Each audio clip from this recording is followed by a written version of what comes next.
خواتین حضرات، میں آج کے ایپیسوڈ کی ابتدا آپ کی پوری قوم کو، اس مسلم قوم کو، اس کے حکمرانوں کو، اس کے مولویوں کو، اس کے ججز کو، اس کے ان تمام افراد کو جو کہ مزدوروں کے بہی خواہ ہیں اور ان کے ویلفیئر کے بارے میں بڑے بڑے دعوے کرتے ہیں اور بڑے بڑے عہدوں پہ بیٹھے ہوئے ہیں، ان کو مبارک دینا چاہتا ہوں۔ مبارک اس بات کی کہ مغربی ملک سے آیا ہوا ایک کپل قصور پہنچا، قصور کے ایک بھٹا خشت پہ پہنچا۔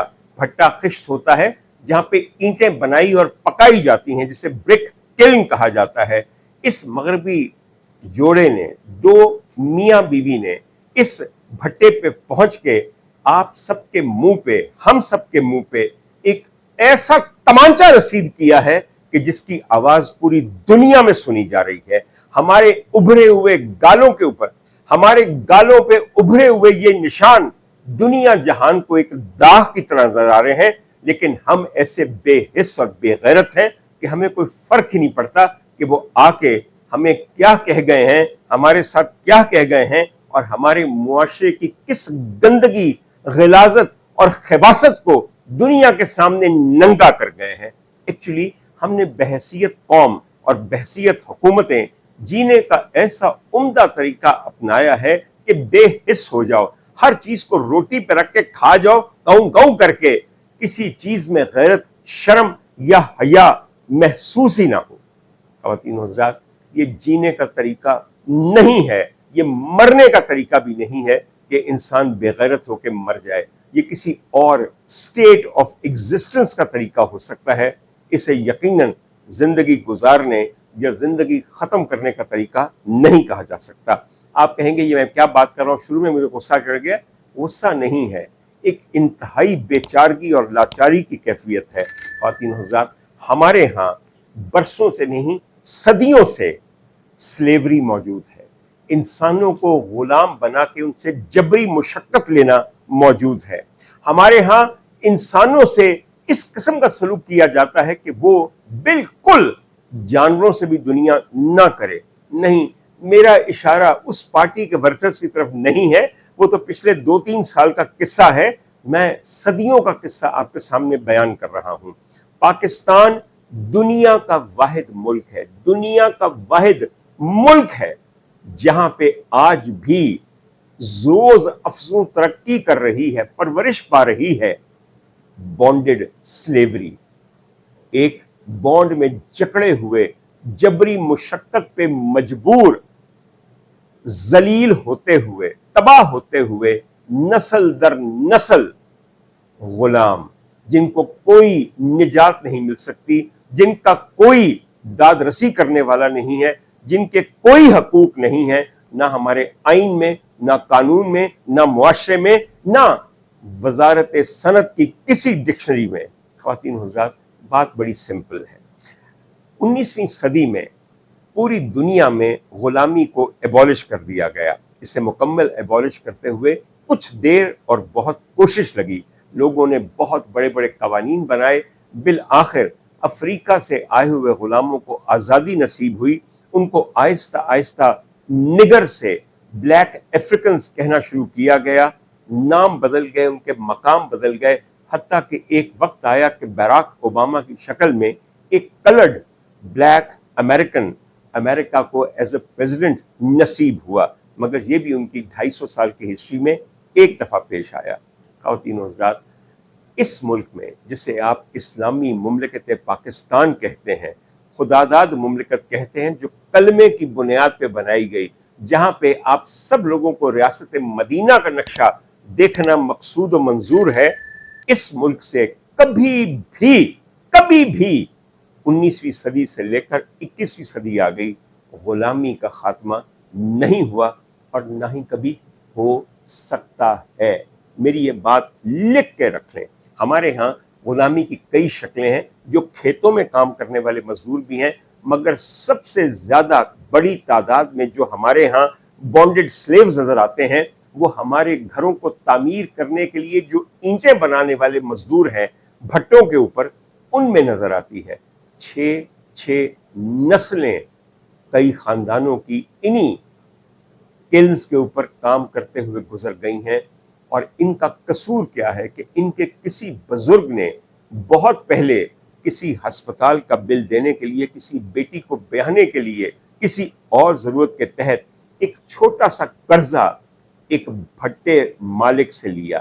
اس بھٹے کے مالک نے ان کو کاغذوں کے اوپر انگوٹھے لگوا لیے اور اپنی مرضی کی تحریر لکھ دی، اور مرضی کی نہ بھی لکھتا تو انہوں نے کون سا پڑھ لینا تھا، اور کہا گیا کہ جب تک تم یہ قرضہ واپس نہیں کرتے میں تمہیں آزاد نہیں کروں گا. اور قرضے پہ سود اتنا زیادہ ہے کہ نہ صرف تم بلکہ تمہاری بیوی، تمہاری ماں، تمہارے بھائی بہنیں، بچے سب آ کے میرے بھٹے پہ کام کریں، اینٹیں بنائیں اور اپنے قرضے کو ادا کریں. نہ وہ قرضہ کبھی ختم ہوتا ہے، نہ اس کا سود کبھی ختم ہوتا ہے، نہ غلامی کبھی ختم ہوتی ہے، نہ یہ خاندان کہیں جا کے یہ کہہ سکتے ہیں کہ ہم کس دلدل کے اندر دھنستے چلے جا رہے ہیں نسل در نسل.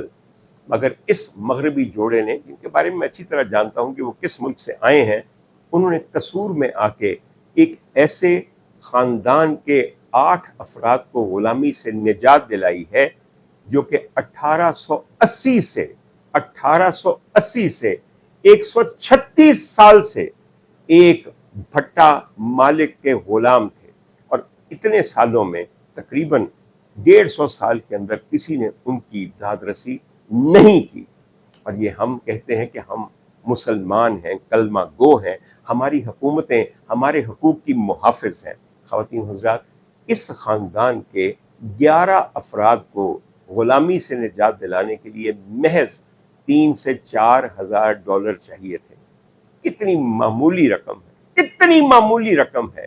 ہماری حکمران خواتین ایک وقت میں اتنے کا ہینڈ بیگ لیتی ہیں کہ اس طرح کے 25 خاندان ادا کر کے اپنا قرض آزاد ہو سکتے ہیں. مگر چھوڑیے، ہم اپنا سٹائل کیوں خراب کریں؟ بھٹا مزدوروں کی قسمت ہی یہ ہے، بدبختوں کی، اور صرف بھٹا مزدوروں کی نہیں، ہم سب بھی ایک غلام قوم ہے. آپ 14 اگست کو آزادی کے جو شادیانے بجاتے ہیں، اس دفعہ بجاتے وقت سوچئے گا کہ آپ کس آواز کو، کس ضمیر کی پکار کو دبانا چاہتے ہیں. آپ آزاد ہیں، آپ آزاد ہیں، آپ آزاد ہیں. 3 دفعہ خود سے یہ سوال کیجئے گا. ایک دفعہ بھی اگر آگے سے ہاں میں جواب آیا تو بڑی اچھی بات ہے. بے غیرتی کا یہ لقمہ نگل کے پھر خاموش ہو جائیے گا اور اگلے سال جشن آزادی کی خوشیاں منانے کی تیاری شروع کر دیجیے گا. خواتین حضرات، 1880 سے جاری اس خاندان کی مصیبت کو بالآخر ایک غیر ملکی دورے نے محض تھوڑی سی رقم دے کر ختم کر دیا. مگر کیا ہمیں یاد آتا ہے کہ غلام رکھنا کسی کو، غلام پہ جبر کرتے ہوئے دیکھنا کسی کا، اور اس کے بعد ان کے لیے کچھ نہ کرنا، اس کے بارے میں ہمارا مذہب کیا کہتا ہے؟ خواتین حضرات، جہاں تک مذہب کا تعلق ہے، حج کا سیزن آنے والا ہے. ایک ریکارڈ نمبر آف لوگ پاکستان سے حج کرنے جاتے ہیں. اور میں آپ کو ایک بات بتاؤں کہ سعودی حکومت کے اعداد و شمار کے مطابق جس ملک سے سب سے زیادہ زائرین عمرہ آتے ہیں وہ کوئی اور مسلم ملک نہیں، وہ آپ ہی کا ملک پاکستان ہے. ہم سب سے زیادہ یہ نفلی عبادت کرنے والی مسلم قوم ہیں. ہم سے بڑی بھی ایک مسلم قوم ہے جس کا نام ہے انڈونیشیا، مگر انڈونیشیا سے زائرین جو جاتے ہیں وہ ہم سے آدھے سے بھی کم ہیں. تو پاکستانیوں کو کتنا شوق ہے پلگرمیج ٹورزم کا. بالکل پلگرمیج ٹورزم. کون کون سے بڑے 5 اسٹار ہوٹل میں ہم نے بکنگ کرائی ہے، کون سا پیکج لیا ہے، ہمیں کون عمرہ کروانے لے کے جا رہا ہے، ہم وہاں پہ کتنا مزہ کریں گے، یہ سب ہماری عادتوں میں شامل ہے. اور اس کے بعد ہم میں سے جو کوئی عمرہ کرنے چلا جاتا ہے تو یقین کیجئے اگلے 7 دن اس کی فیس بک پہ صبح دوپہر شام 15 پوسٹ ہوتی ہیں. یہ میں فلانی مسجد میں کھڑا ہوں، یہ میں فلانی مسجد میں کھڑا ہوں، یہ میں یہاں کھانا کھا رہا ہوں، یہ دیکھیے کعبۃ اللہ کو پیٹھ کی طرف کر کے اپنے یہ تصویریں کھنچا رہا ہوں، سامنے پوز کر رہا ہوں، یہ دیکھیے مکہ کلاک ٹاور میں میرے ہوٹل کی میری تصویریں ہیں، میں نے احرام باندھا ہوا ہے. جتنی تصویریں ہم جا کے اس عبادت کے دوران کھینچتے ہیں اور پوسٹ کرتے ہیں، کاش اتنا دھیان ہم اپنے گناہوں کی معافی مانگنے پہ گزاریں تو شاید اس سفر اس پہ لگنے والے اخراجات کہیں مناسب خرچ ہوں. خواتین و حضرات، ہمیں عبادت میں بھی انتہائی نمائش، انتہائی تصنع، انتہائی تکلف، انتہائی تکبر دکھانا ہے، اور اس کے بغیر ہماری عبادت مکمل نہیں ہوتی۔ یہ تمام لوگ جو یہ عمرے کرنے جاتے ہیں، نفلی عبادتیں کرنے جاتے ہیں، یہ سوچتے ہیں کہ میرے پروردگار کو ان کے عمرے نماز کی کوئی حاجت ہے ہی نہیں، اس کے بندوں کو ضرورت ہے کہ آپ ان پہ رحم کریں تاکہ وہ آپ پہ رحم کریں۔ میں خواتین و حضرات آپ کے سامنے ایک چھوٹی سی حدیث رکھنا چاہتا ہوں۔ صحابی حضرت سعید بن مرجانہ بیان کرتے ہیں کہ انہوں نے حضرت ابو ہریرہ سے یہ سنا کہ میرے سرکار پروردگار کے محبوب صلی اللہ علیہ وآلہ وسلم نے یہ فرمایا کہ جس کسی نے کسی کی گردن چھڑائی، یعنی کہ اس کو آزاد کروایا، تو اس کے بدلے میں اللہ تعالی اس آزاد کروائے ہوئے قیدی کے جسم کے ہر عضو کے بدلے آزاد کروانے والے کے جسم کے ہر عضو کو آزاد کر دے گا۔ کس چیز سے؟ جہنم سے، جہنم کی آگ سے، یعنی کہ جتنے جسم کے عضو آزاد کردہ غلام کے ہیں، اتنے ہی زیادہ، اتنے ہی عضو آزاد کروانے والے کے اعضاء اللہ تعالیٰ جہنم سے دور کر دے گا۔ اور اس میں شرم گاہ کا بھی ذکر ہے، تاکہ آپ یہ سمجھیں کہ اگر آپ نے بہت بڑا گناہ بھی کیا ہے اور اس میں آپ کی شرم گاہ کو دخل ہے، تو خدا تعالیٰ اس نیکی کے عوض آپ کا وہ گناہ بھی معاف کر کے آپ کو جہنم سے آزاد کر کے جنت کی طرف لے جائے گا۔ خواتین و حضرات، یہ حدیث ایک موقع پہ واقعہ کربلا ہو چکا تھا۔ مدینے میں علی اوسط بن حسین، یعنی کہ حضرت امام سجاد امام زین العابدین کے سامنے بیان کی گئی۔ حضرت امام زین العابدین نے اپنے جد کا یہ کہا سنا اور ایک دم اٹھے اور اپنے ایک غلام کو قریب بلایا اور کہا، تمہاری بہت بڑی قیمت میرے ایک صاحب لگا رہے ہیں۔ ان صاحب کا نام تھا عبداللہ بن جعفر، جنہوں نے 10,000 دینار اس غلام کے لگائے تھے۔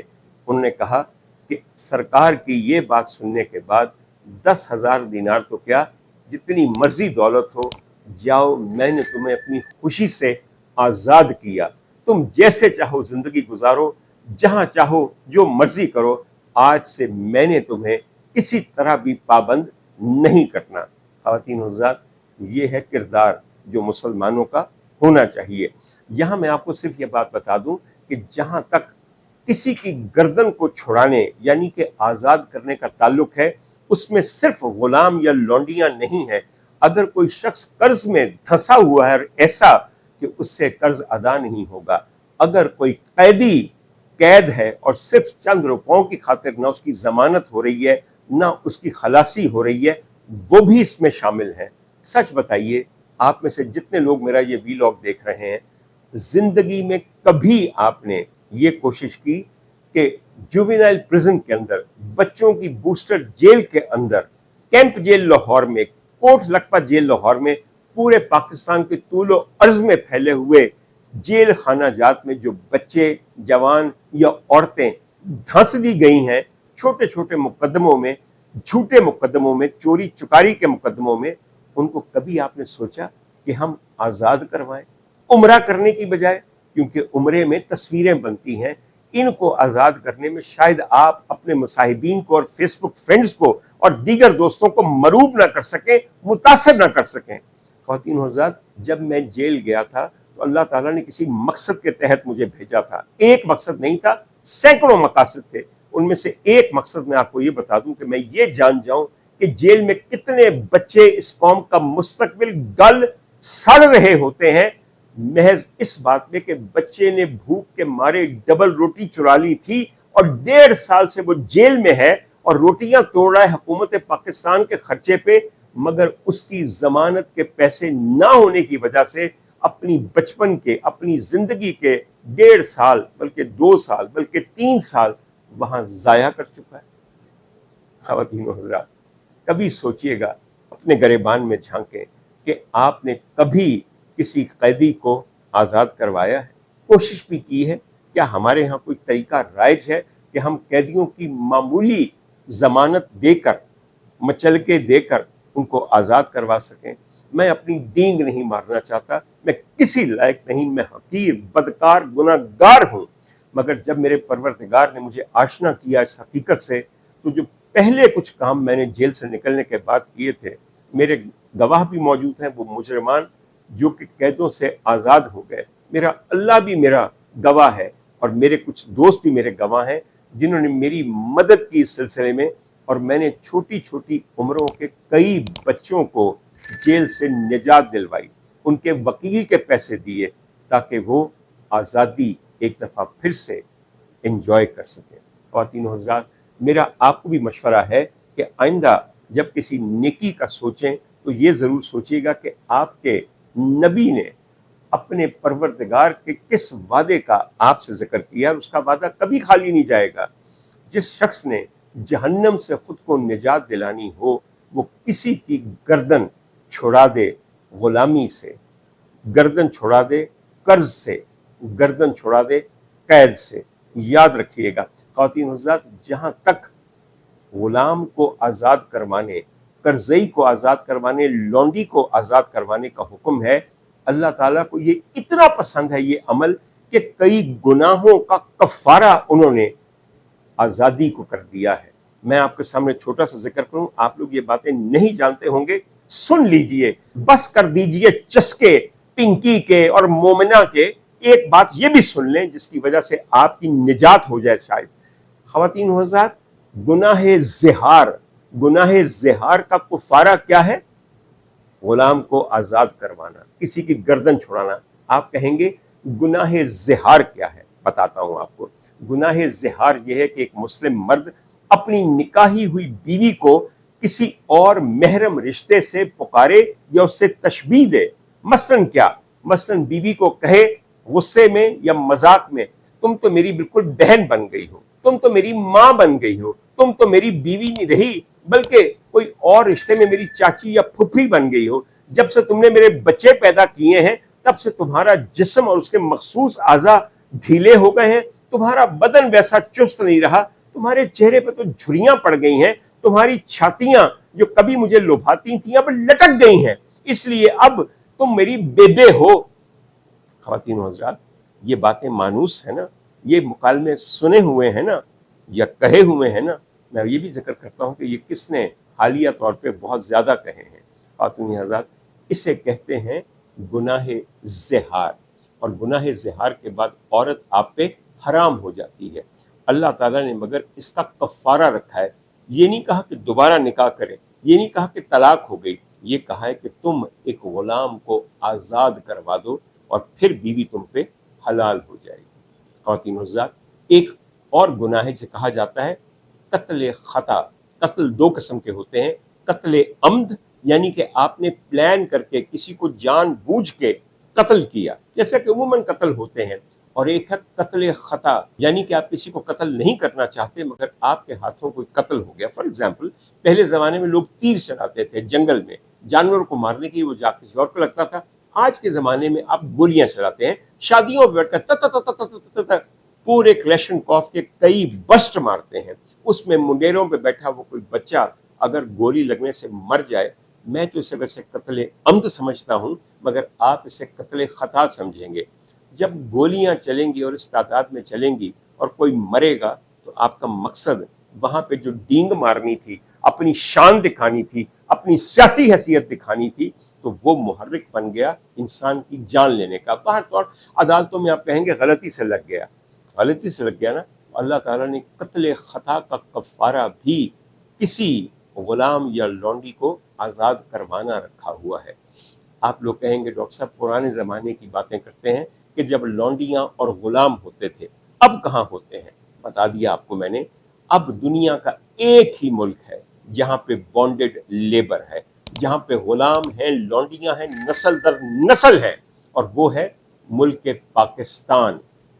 کتنے ادارے اس سلسلے میں شریک مجرم ہیں. آپ کی حکومت، آپ کی عدلیہ، آپ کی مقننہ، آپ کی لیبر ڈپارٹمنٹ، آپ کے فلانے ڈپارٹمنٹ، آپ کی لیبر منسٹری، آپ کے وہ تمام ادارے جو انسانی حقوق کے علم بردار ہیں. خواتین و حضرات، ہمارے ہاں کہیں بھی ایبولیشن of slavery, abolition of bonded slaves as laborers in the fields or in the brick kilns نافذ ہی نہیں ہوا.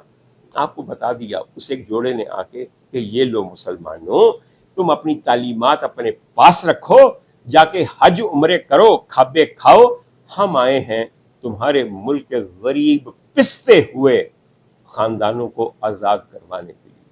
اور پھر آپ کہتے ہیں کہ ہمارا ملک اقوام عالم میں ایک بہت ممتاز مقام حاصل کر رہا ہے. شاباش پاکستانیوں، یہ ممتاز مقام جو ابھی ملا ہے آپ کو، یہ آپ کو بہت مبارک ہو. خواتین و حضرات، ایک آپ کو اور بات بتاؤں، جب آپ خاندان کو نسل در نسل غلام کر لیتے ہیں تو تعلیم کیسی؟ کسی بچے کو تعلیم حاصل نہیں ہوتی. بچہ 4 سال کا ہوتا ہے تو ماں کے ساتھ بیٹھ کے مٹی گونتا ہے اور بھرتا ہے سانچے، جو کہ پھر بھٹی میں ڈال کے اینٹ کی شکل لیتے ہیں. میں معاوضے کی آپ کو بات کروں، بڑے معاوضوں کا ذکر ہوتا ہے. آج اس وقت جب کہ میں یہ ریکارڈ کر رہا ہوں وی لاگ، 1000 اینٹ بنانے کا معاوضہ جو ایک مزدور کو ملتا ہے یا اس خاندان کے سربراہ کو ملتا ہے، وہ 900 روپے ہے. 1000 اینٹ اگر آپ بنائیں تو آپ کو جو معاوضہ دیا جاتا ہے مزدور کو، وہ 900 روپے ہے. اور جس قیمت پہ آج ایک کوالٹی اینٹ قصور کے یا پنجاب کے بھٹوں سے آپ خرید سکتے ہیں، اس کی قیمت پتہ کیا ہے؟ 24,000 روپے کی 1000 اینٹیں، بلکہ 50,000 روپے کی بھی 1000 اینٹیں ملتی ہیں اگر ان میں کوئی فلا نہ ہو. مزہ آیا نا؟ اب پتہ چلا کہ جو آپ کے بھٹے کے مالکان ہیں ان کے پاس کتنا پیسہ ہے، کتنا اثر ہے، اور نوٹوں سے وہ کس کس کا منہ بند نہیں کر سکتے. تو کیا ہوا ہے نا بند. مجھے یہ بتائیے کون سا تھانہ ایسا ہے جس کا اسٹیشن ہیڈ آفیسر SHO یہ نہیں جانتا کہ میرے علاقے میں ایک بھٹے پہ کتنے مزدور غلامی کی زندگی کر رہے ہیں؟ نہیں پتا اس کو. اور اگر نہیں پتا تو گھر جا کے بیٹھے کسی قوال پارٹی نو جوائن کر لے. مگر قوال پارٹی نو کیوں جوائن کرے؟ انہاں دی بھی عزت ہوندی ہے، حق حلال دی روزی کھاندے نے. کسے ہور حرام خوری دے محکمے چلا جاوے، انہوں اپنے علاقے دے اندر ہون والے جرائم دا پتہ ہی نہیں ہے، اتنے کھیسوا پیا کرتا ہے. خواتین و حضرات، بتانا صرف یہ ہے کہ یہ ہے فرق. حکومت کہتی ہے کہ ہم نے اتنی بیسک لوئسٹ ویج رکھ دی ہے، کہیں اپلائی ہوتا ہے؟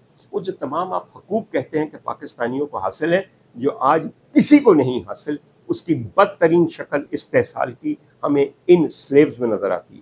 خواتین حضرات، اگلی بات آپ کو بتاؤں. ایک بات بہت بری طرح استعمال کی جاتی ہے کہ اسلام میں لانڈی کے ساتھ ہم بستری جائز ہے. وہ تمام خواتین، ان مزدوروں کی مائیں، بیویاں، بیٹیاں اور بہنیں جو بھٹوں پہ کام کرتی ہیں، ان کے ساتھ ہم بستری کو صرف جائز نہیں سمجھا جاتا، عین اپنا حق سمجھا جاتا ہے.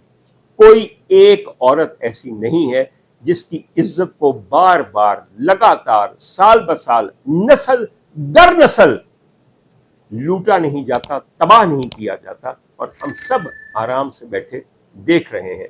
ان کے بچوں کو اسکول کی شکل کبھی دیکھنا نصیب نہیں ہوتی. یہ ہفتے میں 7 دن کام کرتے ہیں اور ان کی عمومی شفٹ 14 گھنٹے پر ڈے ہے. 14 گھنٹے پر ڈے بغیر کسی چھٹی کے. ہاں، چھٹی کب آتی ہے؟ چھٹی آتی ہے جب بارشوں کا موسم ہوتا ہے، برسات آتی ہے، تب بھٹے بند ہو جاتے ہیں چند ماہ کے لیے.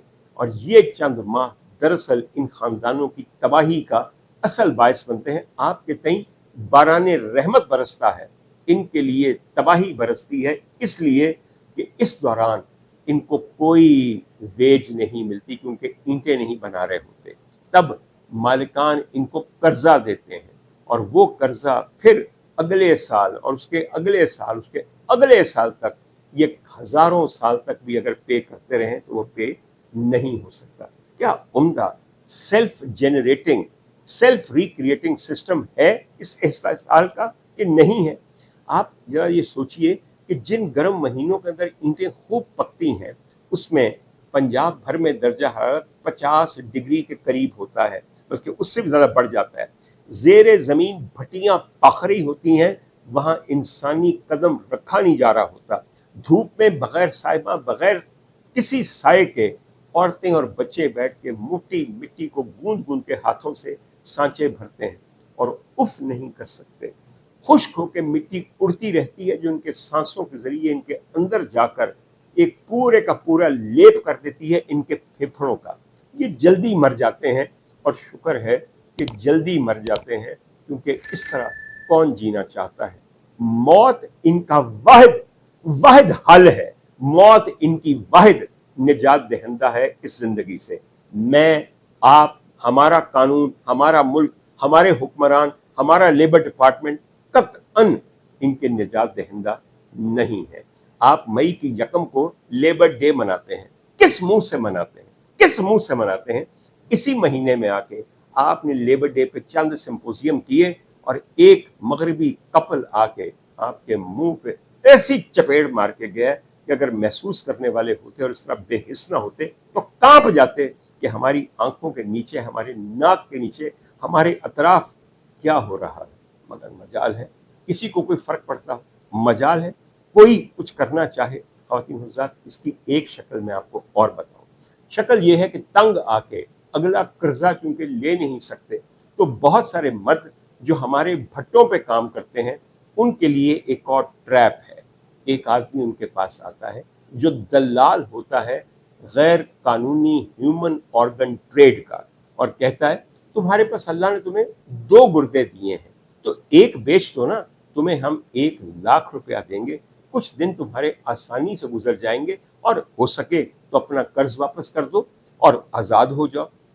یہ خواب کتنا سہانا ہے، کتنا سہانا خواب ہے. اور کتنے ہی لوگوں نے، سینکڑوں لوگوں نے اپنے گردے بیچ دیے اور بکنے کے بعد جب وہ اپنا جسم جیتے جی بیچ کے اس دلال کے ہاتھوں وہ پیسے لے کے مالک کے پاس گیا تو اس نے فوراً پیسے اینٹ کے کہا اے دے نال تے تیری اصل رقم بھی واپس نہیں آئی، ہلے کئی لاکھ روپے سود باقی ہے، چل کم تے لگ.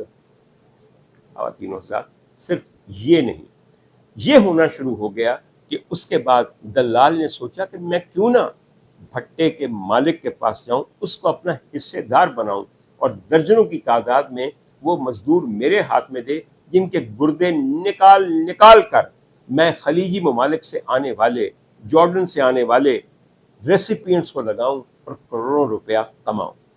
ہمارے ہاں کڈنی ٹریڈ کے ڈونرز سب سے بڑی تعداد میں ہمارے اینٹوں کے بھٹوں پہ کام کرنے والے مرد مزدور اور نوجوان تھے. پھر یہ سوچا گیا کہ ارے بھائی ان سے پوچھنا کیا ضروری ہے. بھٹے مالک نے کیا کیا، نوجوان کو بلایا، ایک ساتھ کمپاؤنڈر بیٹھا ہوا تھا، اس کو ٹیکا لگایا، بے ہوش کیا. بے ہوش کرنے کے بعد ایک میک شفٹ تھیٹر کے اندر اس کا گردہ نکال لیا گیا اور کسی اور کو لگا کے پیسے کھڑے کر لیے گئے. اور جب یہ نوجوان ہوش میں آیا تو کہنے لگا کہ میرے پہلو میں درد کیوں ہوتا ہے. پہلو کو ٹٹولا تو پتہ چلا وہاں پہ ٹانکے لگے ہوئے ہیں. اور پھر کسی نے اس کو بتایا تیرا تے گردہ کڈ لیا. کیا کر سکتا ہے وہ دی جان کڈ لیندے تے زیادہ بہتر نہیں سی، دونوں گردے کڈ لیندے تو اڈا ہرس ختم ہو جاندہ، وہ دی آزمائش بھی مک جاندی. مگر نہیں، آپ کو پھر مزدور کہاں سے ملتے. اب ایک گردے پہ کام کرنے والا جب تک اس کی آخری سانسیں نہیں آتی اور اس کی اگلی نسل آپ کی غلام نہیں ہوتی، آپ کرتے رہیں گے. خواتین حضرات، آپ کو اعداد و شمار کا بہت شوق ہے نا، تو آئیے میں آپ کو بتاؤں. تمام تر تحقیق کے بعد میں انتہائی مصدقہ ایک فگر آپ کے سامنے رکھنے لگا ہوں. اس وقت بڑی احتیاط سے جمع کرنے کے بعد میں یہ جان گیا ہوں کہ 50 لاکھ افراد بانڈڈ لیبررز ہیں، بانڈڈ سلیوز ہیں. یہ جو بانڈ کا میں ذکر کر رہا ہوں، یہ وہی کاغذ ہے جس پہ ان کے کسی بزرگ نے لکھ کے دیا تھا کہ میں نے تم سے یہ قرض لیا، میری نسلیں تمہاری غلام ہو کے تمہارے لیے مفت کام کر کے تمہیں یہ رقم ادا کریں گی، سود ادا کریں گی اور کبھی نہ کر سکیں گی. 50 لاکھ لوگ، ان کے بچے، بیویاں، بیٹیاں سب انہی تپتی ہوئی، پکتی ہوئی اینٹوں کے ساتھ دھنسے گئے ہیں. خواتین و حضرات، ذرا سوچئے کہ ہم کہاں کھڑے ہیں اور وہیں کھڑے ہیں اور کہیں نہیں جا رہے. اپنے آپ کو خوش کرنے کے لیے بڑے ریٹرک آپ کو سنائے جاتے ہیں، بڑے نیریٹو گھڑے جاتے ہیں. حقیقت اس کے بالکل برعکس ہے. میرے ایک مریض تھے جو کہ قصور کے علاقے کے ایک بھٹا اونر تھے. ان کا نام حاجی صاحب تھا. میں نے کہا کہ آپ کی عمر چھوٹی ہے، آپ کو حاجی صاحب کیوں کہا جاتا ہے؟ کہتے جی میں پچھلے 7 سالہ تو ہر سال حج کرنا ہوں۔ تب مجھے یہ نہیں پتا تھا کہ یہ حج جو کرتے ہیں انہوں نے دنیا میں انسانوں کے لیے کیسا جہنم بنایا ہوا ہے۔ کچھ قبول نہیں ہونا آپ کا جب تک آپ نے انسانوں کے اوپر یہ ظلم روا رکھا یا اس ظلم کو ہوتے دیکھ کر آپ خاموش رہے۔ آج کل سب لوگ مجھے بھی ایک ہی درس دیتے ہیں، چپ کر جا، بولیا نہ کر، وہ در فٹے منہ تواڈا، اس لیے کہ مجھے آپ اس گناہ پہ مجبور کر رہے ہیں کہ میں ظلم ہوتا دیکھوں، اس کے لیے کچھ کروں نہ، اور یہ تک محسوس نہ کروں کہ یہ ظلم اور یہ گناہ ہو رہا ہے۔ مجھے کس قسم کی زندگی کا درس دیتے ہیں؟ آپ اس زندگی کو گزار کے جینے سے پہلے مر جائیں، یہ آپ کی مرضی ہے۔ خدا تعالیٰ مجھے یہ حوصلہ دیے رکھے، میرا محافظ وہ رہے اور میرا تحفظ وہ کرے۔ اس وقت ایک اور قصہ مجھے یاد آ گیا، میں نے گردوں کا ذکر کیا کہ سب سے زیادہ گردے ان لوگوں کے نکالے گئے ہیں۔ تو مومنہ کے عاشق چدر صاحب نے اپنی دولت کیسے کمائی ہے؟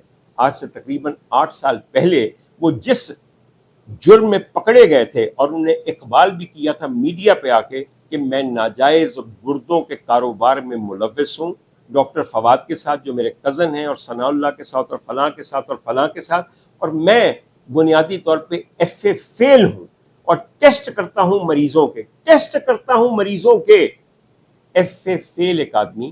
میں خواتین حضرات بحیثیت ڈاکٹر آپ کو بتاؤں کہ جب آپ نے کسی کا گردہ کسی کو لگانا ہوتا ہے جو ایسی مشکل ٹیسٹ ہیں جس سے گزرنا پڑتا ہے دونوں کو، ہسٹو کمپیٹیبلٹی کے لیے، ٹیشو ٹائپنگ اور ٹیشو میچنگ کے لیے۔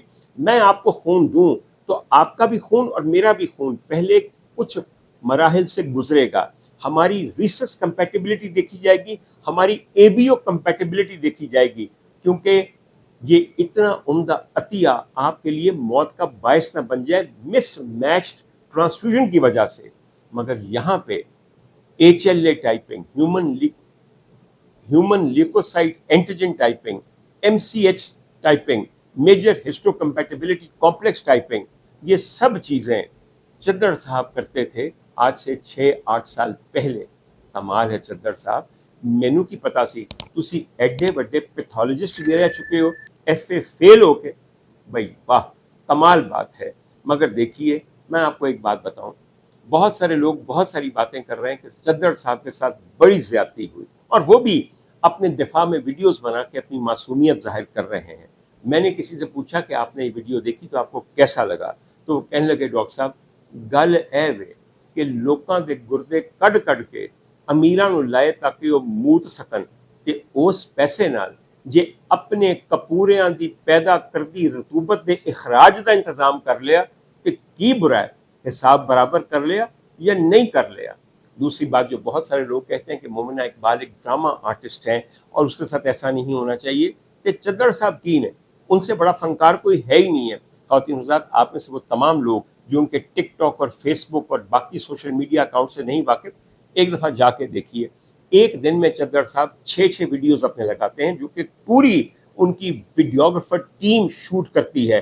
یہاں سے وہ آئے، یہاں وہ چڑھے، اسمبلی کے فلور پہ اترے، ایسکیلیٹر پہ نہ جا رہے ہیں، پیچھے گانے لگ گئے انہیں اور پورا میوزک لگایا ہے، اور اس کے بعد وہ اسمبلی میں بیٹھے ہوئے ہیں اور اسمبلی کی مالکوں کے پاس جا کے ان کے کانوں میں خسر پسر کر رہے ہیں، رینج روور کے اندر یوں گھماتے ہوئے غریب چنیوٹ کے پسماندہ علاقوں میں آئے، جہاں آگے بڑھ کے لوگوں نے ان کی قدم بوسی اور ہاتھوں کو بوسا دیا، پھر وہ بیٹھ گئے۔ اگین پیچھے ایک گانا لگا ہوا ہے جو عین اس موڈ کے مطابق ہے۔ اسے فنکاری نہیں کہتے تو کیا کہتے ہیں؟ میں بتاتا ہوں کیا کہتے ہیں۔ اسے کہتے ہیں چھچھور پنا، اس لیے کہ جب آپ یہ ساری ویڈیوز بناتے ہیں جو آپ کے خیال میں ہمیں بے وقوفوں کو سمجھ نہیں آ رہی ہوتی کہ آپ کے مقرر کردہ آپ کے تنخواہ دار کیمرہ مین اور ایک پوری ٹیم بنا کے ایڈٹ کر کے نہیں لگا رہی ہوتی، ہمیں سب پتہ ہے کہ آپ کو کتنا شوق ہے خود نمائی کا، نمائش کا، اور اپنی حیثیت کو دنیا کے سامنے دکھا کے دھاک بٹھانے کا۔ یہی مرض لاہور کی بیگمات کو بھی ہے۔ وہ ایک خاتون ہے ہماری جاننے والی، وہ یہ ظاہر کرتی ہیں کہ جیسے ان کی یہ ساری ریلیں قدرتی طور پہ کوئی ہوائی مخلوق نہیں، خلائی مخلوق نہیں، کوئی خدا نہ خواستہ کوئی فرشتے آ کے بنا جاتے ہیں۔ 2 ویڈیوگرافر لاہور کی بیگمات نے رکھے ہوئے ہیں کہ وہ کسی پارٹی میں جائیں کہ وہ پہلے سے جا کے وہاں کھڑے ہو جائیں، پھر ان کی انٹری دکھائیں، اور وہ جب لوگوں کو ملے منہ ٹیڑھا کر کے ہاتھ سے تو سب شوٹ کریں, پھر جب وہ کھانا ڈال رہی ہوں تو سب شوٹ کریں, اور ہر ان کی سوشل ایکٹیویٹی کی 15 ریلیں پھر سوشل میڈیا پہ آ جائیں. تو چدر صاحب آپ بھی بہت بڑے فنکار ہیں, آنٹی آپ بھی بہت بڑی ہیروئن ہیں, اور مومنہ اقبال تم تو ایک ڈرامہ آرٹسٹ ہو. بہت مہربانی, بہت شکریہ.